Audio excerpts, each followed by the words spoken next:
بسم الله الرحمن الرحيم، والصلاة والسلام على رسول الله عليه الصلاة والسلام.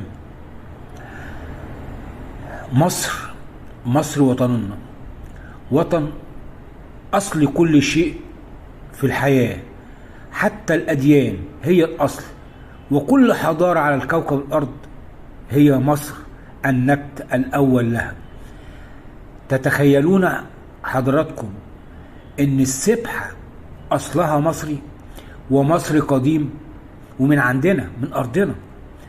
كانت زي ما انتم شايفين، كانت 30 حبة عند أجدادنا قدماء المصريين، وعندما جاءت المسيحية زود عليها المسيحيين 3 حبات لكي تصبح 33 حبة، نفس عدد سنوات السيد المسيح رضي الله عنه على الأرض.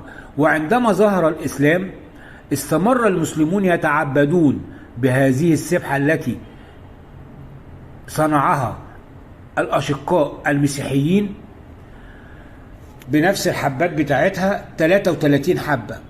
ثم في أجيال لاحقة تم مضاعفتها 3 مرات لكي تصبح 99 حبة بعدد أسماء الله الحسنى، ده في الإسلام، ليصبح هناك سبح صغيرة وسبح كبيرة، وهكذا حسب عدد الحبات. وكلمة سبا هي مصرية قديمة، وتعني الضوء أو النجمة، ومنها جاءت كلمة سبح وسبحة. سبح لأول شمس، أو سبح لأول شمس وضوء الشمس، وهو البازغ رع. ولا زالت عادة عند المصريين القدماء قبل صلاة الفجر أن يسبحون بالسبحة وهم بيبسملوا ويتلون أوردتهم عند الاستيقاظ من الصباح الباكر.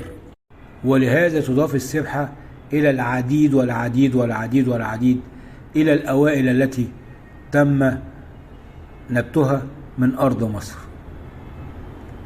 خالد محرم. السلام عليكم ورحمة الله وبركاته. بسم الله الرحمن الرحيم، والصلاة والسلام على رسول الله عليه الصلاة والسلام. مصر وطننا، وطن أصل كل شيء في الحياة، حتى الأديان هي الأصل، وكل حضارة على الكوكب الأرض هي مصر النبت الأول لها. تتخيلون حضراتكم إن السبحة أصلها مصري، ومصر قديم، ومن عندنا من أرضنا. كانت زي ما انتم شايفين، كانت 30 حبة عند أجدادنا قدماء المصريين، وعندما